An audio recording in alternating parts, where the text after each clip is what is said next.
How do humans calculate what is good and what is evil? How do we judge what is the right thing to do and the wrong thing to do? For millennia, the answer has been rooted in the belief of a higher being, a god or many gods who communicate their ideas to humanity, often through priests or prophets. Through this god, or these gods, we have a moral rulebook that dictates what is right and what is wrong. In some sense, this is still true for many societies. However, religion has seen a large decline in years past, and philosophers have sought to use logic and science to create moral theories, as opposed to claims of the supernatural. One of these moral theories is utilitarianism, which focuses on pleasure and pain. The idea that pleasure and pain are the foundations by which to build morality upon is not a new one. Ancient Greek philosopher Epicurus said that pleasure is the first good. It is the beginning of every choice and every aversion. It is the absence of pain in the body and of troubles in the soul. The first systematic approach to the ideas presented by Epicurus was created by Jeremy Bentham. Bentham, an English philosopher, among other things, was born in the 18th century. Influenced by the likes of Thomas Hobbes and David Hume, he published an Introduction to the Principles of Morals and Legislation in 1789. In it, he writes that nature has placed mankind under the governance of two sovereign masters, pain and pleasure. They govern us in all we do, in all we say, in all we think. Bentham wanted to enact social change, and because of this, he moved away from the idea of character as the central moral evaluation. Bentham would focus on actions and their consequences, not character, to make moral claims. Later on came John Stuart Mill, born in the beginning of the 19th century. Mill was possibly the most relevant philosopher to come out of the 19th century, and he wrote a series of essays in defense of utilitarianism, now referred to as utilitarianism. Mill was heavily influenced by Bentham, although they had their share of differences. For example, Bentham argued that there was no qualitative difference between different pleasures. To give an extreme example, I might find pleasure in sitting on my couch and playing Fortnite, while you might find pleasure in researching and making progress towards a cancer treatment. To Bentham, there is no difference here. To Mill, intellectual pleasures are of higher quality than their primitive counterparts. In any case, we can regard these two as the founders of what we know as utilitarianism. So what is utilitarianism? Well, first we need to look at two questions. There's the question of what is valuable, and there's the question of what is morally right. Utilitarianism states that we should value pleasure, or happiness, and we should avoid the opposite, suffering. This is a hedonistic value theory. So with the knowledge that pleasure is our ultimate goal, then what is morally right, or what ought we do in a given scenario? Well, utilitarianism states that in every scenario we should maximize pleasure for the greatest number of people, or sentient beings in some cases. Now, this is not to be confused with egoism. While both share a hedonistic value theory, egoism largely states that one should maximize pleasure for oneself, whereas utilitarianism is more concerned with everyone. Now that we know the basic premise of utilitarianism, we can distinguish between two important types of utilitarianism: act and rule utilitarianism. Now, the simplest way I can think of to describe act and rule utilitarianism is short-term versus long-term perspective. Act utilitarianism focuses on the present scenario and what would maximize happiness or pleasure for the most people in that scenario.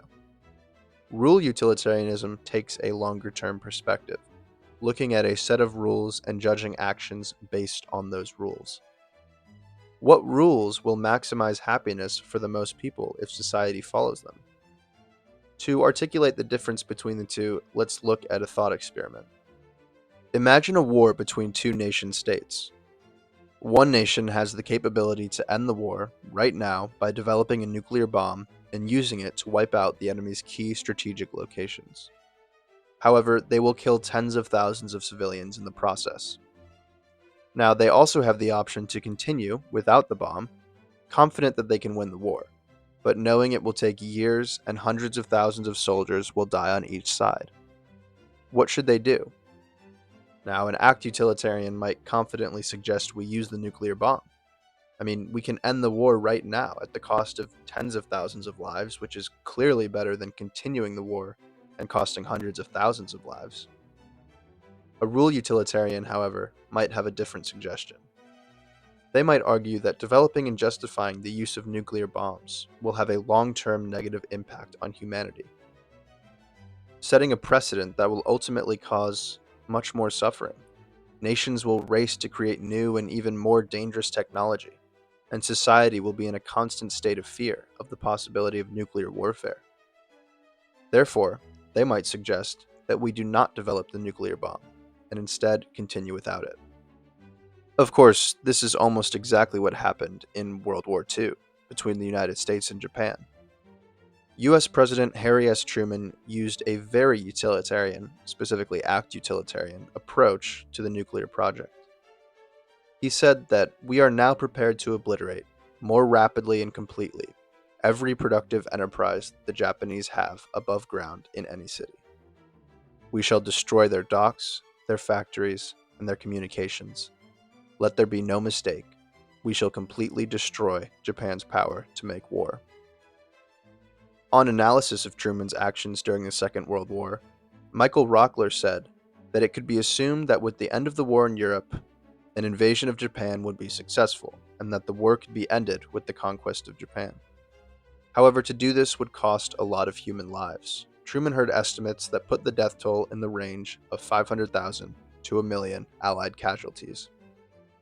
Dropping atomic bombs and forcing the Japanese to surrender would not only save Allied and American lives, it would end further feudal Japanese soldier and civilian deaths as well. So Truman decided to use nuclear weapons on utilitarian grounds. He reasoned that dropping the atomic bombs would ultimately cost less lives, Allied, American, and Japanese, than would the continuing conventional bombardment of Japan, coupled with the deployment of a huge military force on the Japanese islands. And the use of the atomic bombs did end the war. The decision to use nuclear force on Japan is a highly controversial ethical subject today. Understanding utilitarianism, or at least how people might interpret utilitarianism, can help us understand the underlying motives behind these decisions, and whether this ethical theory is something you yourself would be comfortable with. There are countless other examples of the use of utilitarianism in society. John C. Calhoun, 19th century vice president and fierce defender of slavery, used the same logical reasoning for the existence of slavery in the South. Calhoun says that slavery has grown up with our society and institutions, and is so interwoven with them that to destroy it would be to destroy us as a people. To end on a lighter example, consider you're a student taking an exam you didn't study for. An act utilitarian might argue that it is perfectly acceptable for you to cheat on your exam. Your teacher will be happy that you got a good grade, you will be happy, your parents will be happy, you might be more successful, get into a better college, the list goes on. You cheating on the exam maximizes pleasure for the most amount of people. In fact, an act utilitarian could argue that to not cheat would be morally wrong of you. Now, a rule utilitarian might completely disagree. If we had a rule where cheating was permissible, we could run into a lot of issues. The school system would lose all credibility. It would be impossible to trust doctors, lawyers, engineers, and this would be catastrophic for society. Of course, since COVID, everyone is mass cheating anyways, and so we might start to see these problems in real life very soon.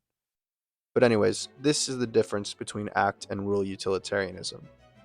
There are other less known forms of utilitarianism, but this is best left to a different video. In my opinion, the problem with utilitarianism is a mathematical one. How can we accurately calculate the happiness levels that different actions will generate? And even if we could, what happens when our calculations give us something that we aren't comfortable with?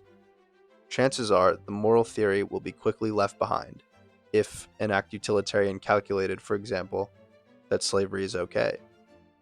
And even with rule utilitarianism, at what point can we break the rules?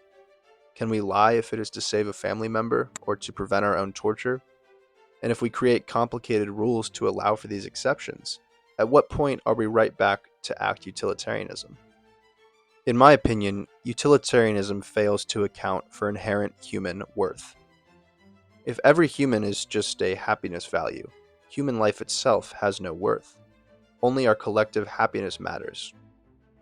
But what do you think of utilitarianism? Does it satisfy society's need for a moral playbook, or does it fall short? Do we even need a moral playbook? Let me know in the comments down below.